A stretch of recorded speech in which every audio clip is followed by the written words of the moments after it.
നമസ്കാരം. ഡിവൈൻ ഡിഫറൻസിലേക്ക് സ്വാഗതം. ഓം വരാഹിദേവേ നമഃ. വരാഹിദേവിയുടെ കൃപയാൽ എല്ലാവരും സുഖമായിരിക്കുന്നെന്ന് കരുതുന്നു. ഞാനും സുഖമായിരിക്കുന്നു. പഞ്ചമിതിഥി പൂജ വഴിപാട് കൂടാതെ ദിവസേനയുള്ള ശ്രീ വരാഹിദേവി പ്രാർത്ഥനയിലോ ഉൾപ്പെടുത്തണമെങ്കിൽ സ്ക്രീനിൽ കാണിക്കുന്ന വാട്സപ്പ് നമ്പറിലേക്ക് നിങ്ങളുടെ പേര്, ഡേറ്റ് ഓഫ് ബർത്ത്, നക്ഷത്രം എന്നിവ എഴുതി അയക്കാവുന്നതാണ്. പഞ്ചമിതിഥി അപ്ഡേറ്റ് പറയാം. വരാൻ പോകുന്നത് തേയ്പ്പിറ പഞ്ചമി. ഡേറ്റ് വരുന്നത് മാർച്ച് 19 ബുധനാഴ്ചയാണ്. നിങ്ങൾ പേരുകൾ കൊടുക്കേണ്ട ലാസ്റ്റ് ഡേറ്റ് 18 തീയതി 7 മണി വരെയാണ്. അതിനുള്ളിൽ വരുന്ന പേരുകൾ മാത്രമേ എനിക്ക് എടുക്കാൻ പറ്റുകയുള്ളൂ. സോ നമ്മുടെ വീഡിയോ തുടർന്ന് കാണുന്നവർക്ക് അറിയാം പഞ്ചമിതിഥിയെ പറ്റി, ഇതിന് എന്താണ് പ്രൊസീജിയർ എന്നല്ല. പുതുതായിട്ട് കാണുന്നവർക്ക് ഇതിനെപ്പറ്റിയുള്ള പ്രൊസീജിയർ അറിയില്ല. ബട്ട് ഞങ്ങൾക്കും കൊടുക്കണം, അതല്ല ഇത് എന്താണ് എന്ന് ഞങ്ങൾക്കും അറിയണം. അങ്ങനെ കരുതുന്നവർ ഈ വീഡിയോയിൽ വാട്സപ്പ് നമ്പർ കൊടുത്തിട്ടുണ്ട്. ഈ നമ്പറിൽ നിങ്ങൾ മെസ്സേജ് ചെയ്യുക. അപ്പോൾ ഇതിൻ്റെ ഇൻഫർമേഷൻസ് റിപ്ലൈ ആയിട്ട് നിങ്ങൾക്ക് വരുന്നതാണ്. എന്താണ് ഏതാണ് എന്ന് അറിഞ്ഞുകൊള്ളുക, മനസ്സിലാക്കിക്കൊള്ളുക. അത്യാവശ്യമെന്നാൽ നിങ്ങൾക്കും പേരുകൾ കൊടുക്കാവുന്നതാണ്. പേരുകൾ കൊടുക്കുന്നവർ പേര്, നക്ഷത്രം, ഡേറ്റ് ഓഫ് ബർത്ത്, സ്ഥലപ്പേര് എന്നിവ ടൈപ്പ് ചെയ്തിടുക. എന്താണ് നിങ്ങൾക്ക് പ്രേ ചെയ്യേണ്ടത്, എന്താണ് നിങ്ങളുടെ ബുദ്ധിമുട്ട് എന്നുള്ളത് വോയിസ് മെസ്സേജായിട്ട് ഇട്ടോളുക. ഇനി നമുക്ക് വീഡിയോയ്ക്കുള്ളിലേക്ക് പോകാം. ഇന്നത്തെ വീഡിയോ എന്താ വെച്ചാൽ ഒരു എളിമയാർന്ന വഴിപാടാണ് നമ്മൾ കാണാൻ പോകുന്നത്.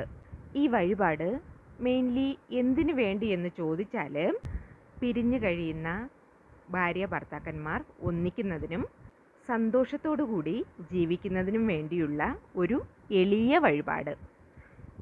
നിറയെ സഹോദരിമാർ ഒത്തിരി ദിവസമായിട്ട് മെസ്സേജ് ഇടുന്നതിനാലെയാണ് ഇങ്ങനെ ഒരു ചെറിയ പരിഹാരം വീട്ടിലിരുന്ന് ചെയ്യാൻ പറ്റുന്ന രീതിക്കുള്ളത് ഒരു വീഡിയോ ആക്കി ഇടാമോ എന്ന് ചോദിച്ചതിനാൽ മാത്രമാണ് ഇന്ന് തന്നെ ഞാൻ ഈ വീഡിയോ പോസ്റ്റ് ചെയ്യുന്നത്.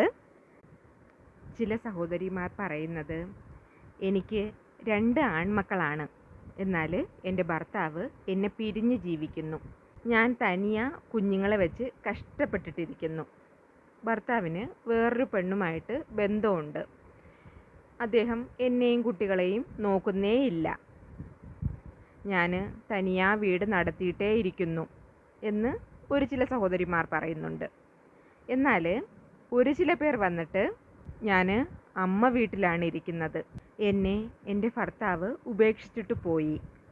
എന്നാൽ ഇന്നും ചിലർ പറയുന്നത് എന്താച്ചാൽ, ഞങ്ങൾ ഭാര്യ ഭർത്താക്കന്മാർ ഒരേ വീട്ടിൽ തന്നെയാണ് ഇരിക്കുന്നത്, എന്നാൽ അദ്ദേഹം എൻ്റെ മുഖത്തുകൂടി നോക്കാറില്ല, ഞാൻ പറയുന്നതൊന്നും കേൾക്കാറുമില്ല. ഇത് ഭർത്താവിനെ മാത്രമല്ല, തിരിച്ച് ഭാര്യയും ഇങ്ങനെയുള്ളവരുണ്ട്. മുഖ്യമായും പറഞ്ഞാൽ എന്നെ ഒരു മനുഷ്യജന്മമായിട്ട് കരുതുന്നില്ല എന്നതാണ് സത്യം. എൻ്റെ കുഞ്ഞുങ്ങൾക്ക് വേണ്ടിയിട്ട് ഞാൻ ആ വീട്ടിലിരിക്കുന്നു. അദ്ദേഹം വന്നിട്ട് ജ്യേഷ്ഠൻ്റെയും അദ്ദേഹത്തിൻ്റെ അമ്മയുടെയും സഹോദരിമാരുടെയും വാക്കുകളാണ് മുഖ്യമായും കേൾക്കുന്നത്. എൻ്റെ ഭാവിയെപ്പറ്റിയും എൻ്റെ കുഞ്ഞുങ്ങളുടെ ഭാവിയെപ്പറ്റിയും അവർ ഒട്ടും ബോധേഡ് അല്ല, ശ്രദ്ധിക്കുന്നില്ല എന്നാണ് ഒരു ചില സഹോദരിമാർ പറയുന്നത്. മറ്റു ചില സഹോദരിമാരുടെ അവസ്ഥ എന്താണെന്നറിയോ? എന്നെ പ്രസവത്തിനായിട്ട് അദ്ദേഹം എൻ്റെ അമ്മ വീട്ടിൽ കൊണ്ടുവിട്ടിട്ട് പോയി. അതിനുശേഷം തിരിഞ്ഞൊന്നും നോക്കിയിട്ടേ ഇല്ല, വന്നിട്ടേ ഇല്ല. കുഞ്ഞിനെയും വന്ന് നോക്കിയിട്ടില്ല. ഇപ്പോൾ കുഞ്ഞിന് 2 വയസ്സാകുന്നു. എന്നാൽ ഞാൻ ഇന്നും എൻ്റെ അമ്മ വീട്ടിൽ തന്നെയാണ് നിൽക്കുന്നത്. എൻ്റെ അമ്മ വീട്ടിൽ എൻ്റെ സഹോദരൻ കല്യാണം കഴിഞ്ഞ് ഭാര്യയുമായിട്ട് താമസിക്കുന്നുണ്ട്. സിസ്റ്റർ ഇൻ ലോയ്ക്ക് ഞാൻ വീട്ടിൽ നിൽക്കുന്നതേ ഇഷ്ടമല്ല. ഞാനിപ്പോൾ എന്ത് ചെയ്യണം, എവിടെ പോകണം എന്നെനിക്ക് അറിയില്ല. ഇങ്ങനെ കുറച്ച് സഹോദരിമാർ പറഞ്ഞിട്ടുണ്ട്. ഇതെല്ലാം എനിക്ക് കേട്ടപ്പോഴേ ഒത്തിരി കഷ്ടമായി തോന്നി. സോ അതിനാൽ ഈ കാലഘട്ടത്തിൽ പഠിപ്പ്, എഡ്യൂക്കേഷൻ എന്നത് ഓരോരോ പെൺകുട്ടിയുടെയും മുഖ്യമായ ഒരു ആവശ്യമാണ്. അവളുടെ സ്വന്തം കാലിൽ നിൽക്കുന്നത് എത്രയോ ഒരു മുഖ്യമായ വിഷയമാണ് എന്നത് ഇതുപോലെ ഓരോ സിറ്റുവേഷൻ ഫേസ് ചെയ്യുമ്പോഴും മാത്രമേ ഇപ്പോൾ പെൺകുട്ടികൾക്ക് മനസ്സിലാകത്തുള്ളൂ. നല്ല രീതിയിൽ പഠിച്ച് നല്ല എഡ്യൂക്കേഷൻ ഉണ്ടായിരുന്നാൽ ഒരു ജോലി തരപ്പെടുത്തി അതിലേക്ക് കയറിപ്പോയി അതിൽ നിന്ന് വരുന്ന ഇൻകം കൊണ്ട് ജീവിക്കാവുന്നതാണ്. എങ്കിലും ജീവിതം പൂർണ്ണമാകുന്നില്ല. ഭർത്താവ് അല്ലെങ്കിൽ ഭാര്യ എന്നത് ഒന്നിച്ച് ജീവിക്കുമ്പോൾ മാത്രമേ അതൊരു കുടുംബമാവത്തുള്ളൂ. ശരിയാ? ഇങ്ങനെ ഭർത്താവുമായി ഒന്നിക്കാൻ നമ്മൾ എന്ത് ചെയ്യാം? എന്നാൽ വീട്ടിൽ ചെയ്യാൻ പറ്റുന്ന ഒരു എളിയ വഴിപാട് അത് പറഞ്ഞു തരുമോ എന്നാണ് ഒരുപാട് സഹോദരിമാർ എന്നോട് ചോദിച്ചത്. അതിനാലെയാണ് ഈ ഒരു വഴിപാട് ഇന്ന് ഞാൻ പറയുന്നത്. ഇത് വന്നിട്ട് ഭർത്താവിനെ പിരിഞ്ഞ ഭാര്യയ്ക്ക് ചെയ്യാം, ഭാര്യയെ പിരിഞ്ഞ ഭർത്താവിനും ചെയ്യാം. അതല്ലാച്ചാൽ അച്ഛനും അമ്മയും മക്കളുടെ പ്രശ്നം മനസ്സിലാക്കി അവരെ ചേർത്ത് വയ്ക്കാൻ വേണ്ടിയിട്ട് അവർക്കും ഇത് മക്കൾക്ക് വേണ്ടി ചെയ്യാവുന്നതാണ്. അതുമല്ലാച്ചാൽ കൂടപ്പിറപ്പുകൾക്ക്, ഒരമ്മ പ്രസവിച്ച സഹോദരങ്ങൾക്ക് സ്വന്തം സഹോദരിക്ക് വേണ്ടിയോ അല്ലെങ്കിൽ സഹോദരന് വേണ്ടിയോ ചെയ്യാവുന്നതാണ്.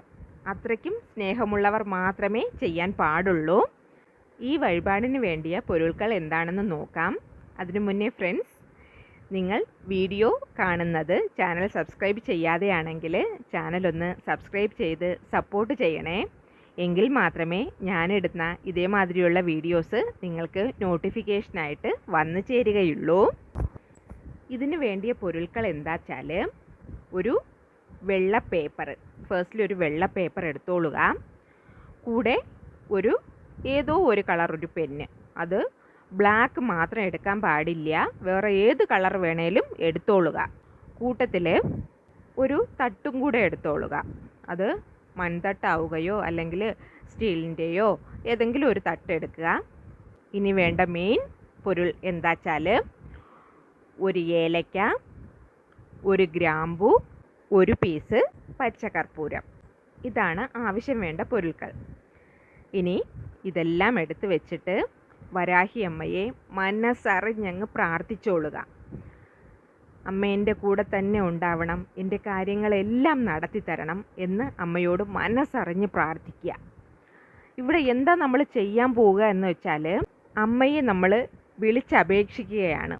നമുക്ക് വേണ്ടപ്പെട്ട നമ്മുടെ ഹസ്ബൻഡായാലും ശരി, വൈഫായാലും ശരി, നമ്മുടെ കൂടെ വന്നു ചേരണം, നമ്മളെ വിട്ടിട്ട് പോകാതെ വരണം എന്നതിനായിട്ട് അമ്മയോട് അപേക്ഷിക്കുകയാണ്.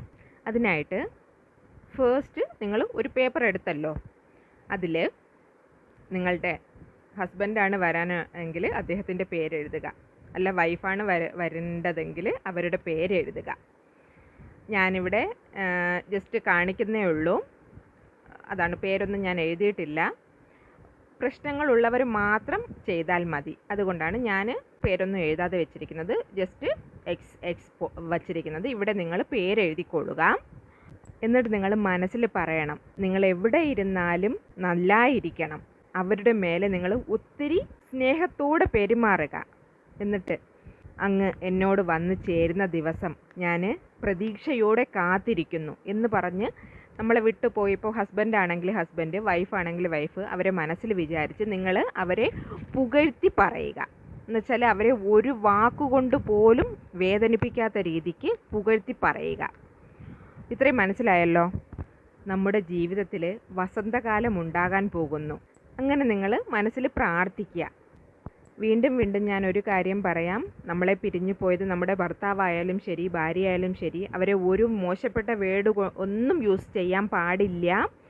പ്രാകുകയോ വഴക്ക് പറയുകയോ ശപിക്കാനോ ഒന്നും പാടില്ല. ഫസ്റ്റ് അവരെ നിങ്ങൾ വാഴ്ത്തണം. വാഴ്ത്തിയിട്ട് അപ്പുറം നിങ്ങൾ ഈ പേരിൻ്റെ താഴെയായിട്ട് നിങ്ങൾ അമ്മയെ പ്രാർത്ഥിച്ച് അമ്മയുടെ മന്ത്രം, അമ്മയെ പുകഴ്ത്തി നിങ്ങൾ ഇത് എഴുതിക്കൊള്ളുക. മന്ത്രം നിങ്ങൾ നോട്ട് ചെയ്ത് വച്ചോളുക. ഇതാണ് മന്ത്രം. ഓം ക്രീം ഐം ഭഗവതി വാരാഹി പന്നിമുഖി അമ്മേ, മറുത്തു ചെറുത്ത് വരുന്ന മാറ്റാൻ്റെ നെഞ്ചൂരി പിടിച്ച് കുത്തി കുത്തി ചവച്ച് ചവച്ച് തെക്കി തെക്കി തിന്ന് തിന്ന് നിൽക്കും പന്നിമുഖി അമ്മേ, നീ എനിക്ക് വശമായിരിക്ക സ്വാഹ. ഓം ക്രീം ഐം ഭഗവതി വാരാഹി പന്നിമുഖി അമ്മേ, മറുത്തു ചെറുത്തു വരുന്ന മാറ്റാൻ്റെ നെഞ്ചൂരിപ്പിടിച്ച് കുത്തി കുത്തി ചവച്ച് ചവച്ച് തെക്കി തെക്കി തിന്ന് തിന്ന് നിൽക്കും പന്നിമുഖി അമ്മേ, നീ എനിക്ക് വശമായിരിക്ക സ്വാഹ. ഓം ക്രീം ഐം ഭഗവതി വാരാഹി പന്നിമുഖി അമ്മേ, മറുത്തു ചെറുത്തു വരുന്ന മാറ്റാൻ്റെ നെഞ്ചൂരിപ്പിടിച്ച് കുത്തി കുത്തി ചവച്ച് ചവച്ച് തെക്കി തെക്കി തിന്ന് തിന്ന് നിൽക്കും പന്നിമുഖി അമ്മേ, നീ എനിക്ക് വശമായിരിക്ക സ്വാഹ. ഇത് നിങ്ങൾ ഈ പേപ്പറിൽ മനസ്സ് നെഞ്ചുരുക്കി അമ്മയോട് പ്രാർത്ഥിച്ച് എഴുതുക. ഇത്രയും മനസ്സിലായല്ലോ. ഇനി ഈ പേപ്പർ മടിച്ചു വയ്ക്കുക, മടക്കുക. മടക്കിയിട്ട് ഒരു തട്ടിൽ, ഞാനിവിടെ മൺതട്ടാണ് എടുത്തിരിക്കുന്നത്, ഈ തട്ടിലോട്ട് നിങ്ങൾ മടിച്ച് വയ്ക്കുക. എന്നിട്ട് അതിൻ്റെ കൂടെ ഒരു പീസ്, മുന്നാടി പറഞ്ഞല്ലോ അതിന് വേണ്ട പൊരുൾകൾ, ഒരു പീസ് ചെറിയ പച്ചക്കർപ്പൂരവും കൂടെ ഒരു ഏലക്കായും ഒരു ഗ്രാമ്പൂവും, ഇത്രയും വയ്ക്കുക. ഇത്രയും മാത്രം നിങ്ങൾ വച്ചാൽ മതി. ഇത് നിങ്ങൾ പൂജയറയിൽ വെച്ചോളുക. അത് വന്നിട്ട് പൂജയറ ഇല്ലാത്തവരാണെങ്കിൽ ഒതുങ്ങിയ ഒരു ഇടത്തിൽ വെച്ചോളുക. കാരണം 48 ദിവസം ഈ പൊരുൾകൾ ഇങ്ങനെ തന്നെ ഇരിക്കണം. അപ്പോൾ നിങ്ങൾ ചോദിക്കും, ഡെയിലിയും ഈ പേപ്പർ എടുത്തിട്ട് മന്ത്രം വായിക്കണോ? അങ്ങനെ ഒന്നും ഇല്ല. നിങ്ങൾ ഒരു ദിവസം തന്നെ ഇത് ചെയ്ത് വയ്ക്കുക. 48 ദിവസവും അങ്ങനെ ഇരിക്കുക. ഈ പൊരുൾകളിൽ നിങ്ങളൊന്ന് ഡെയിലി നോക്കിയാൽ മതി. അവരെ വാഴ്ത്തി നിങ്ങൾ പ്രാർത്ഥിക്കണം, നിങ്ങളെ പാർട്ട്ണറെ. അതിനുശേഷം നിങ്ങളുടെ അടുത്ത് വന്ന് ചേരണമെന്ന് അമ്മയോട് മനസ്സുരുക്കി പ്രാർത്ഥിക്കണം. പിന്നെ ഈ പച്ചക്കർപ്പൂരം വന്നിട്ട് ഇടയ്ക്ക് ആവിയായി തീർന്നു പോകും, അതറിയാമല്ലോ. അപ്പോൾ എഗെയിൻ അതൊന്ന് ഓരോ ചെറിയ പീസ് വെച്ച് കൊടുക്കുക. കാരണം 48 ദിവസം വെക്കേണ്ടതാണ്, അത് കറക്റ്റായിട്ട് ഇരിക്കണം. മറ്റതെല്ലാം അങ്ങനെ തന്നെ ഇരുന്നോളൂ, ഒന്നും പ്രശ്നമില്ല. ഇനി വന്നിട്ട് എന്താ ചെയ്യുകയെന്ന് വെച്ചാൽ, 48 ദിവസം കഴിഞ്ഞിട്ട് ഈ പൊരുക്കളെല്ലാം നിങ്ങൾ കാൽപ്പെടാത്ത ഇടത്തിൽ എറിഞ്ഞു കളയണം. 48 ദിവസത്തിനുള്ളിൽ നിങ്ങൾക്ക് പോസിറ്റീവായിട്ടുള്ള ഒരു റിസൾട്ട് നിങ്ങളുടെ പാർട്ട്ണറുടെ സൈഡിൽ നിന്നും വരുന്നതാണ്. എന്നിട്ട് ഈ പേപ്പറിനെ നിങ്ങൾ എരിച്ചിട്ട് അതോടെ ചാമ്പലുണ്ടല്ലോ, അത് നിങ്ങൾ വെള്ളത്തിലോ അല്ലെങ്കിൽ കാറ്റിലോ ഊതിയോ വിടാവുന്നതാണ്. മനസ്സിലായോ? ഇത് തീർച്ചയായിട്ടും ഈ കാര്യം 48 ദിവസത്തിനുള്ളിൽ നിങ്ങൾക്ക് പോസിറ്റീവായിട്ടുള്ള ഒരു റിസൾട്ടിനെ കൊണ്ടുവന്ന് തരും. ഇനി 48 ദിവസത്തിൽ നടന്നില്ല വെച്ചാൽ ഒരു 10 days ഗ്യാപ്പ് കൊടുത്തിട്ട് നിങ്ങൾ വീണ്ടും ഇത് റിപ്പീറ്റ് ചെയ്തോളുക. സെയിം പ്രൊസീജിയർ തന്നെ. അങ്ങനെ ചെയ്യുന്നവർ ഈ പേപ്പർ എരിക്കാൻ പാടില്ല, കൂട്ടത്തിൽ തന്നെ വെച്ചോളുക. മനസ്സിലാവുന്നുണ്ടല്ലോ?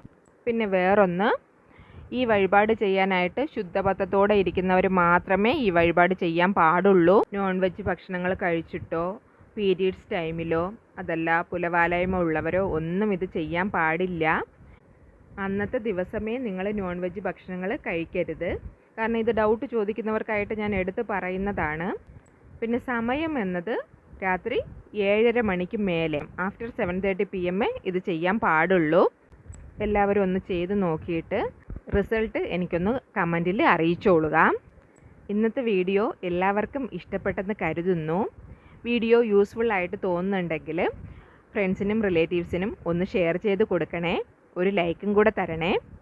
ഇനിയൊരു ന്യൂ വീഡിയോയുമായി വരുന്നത് വരേക്കും നന്ദി, നമസ്കാരം.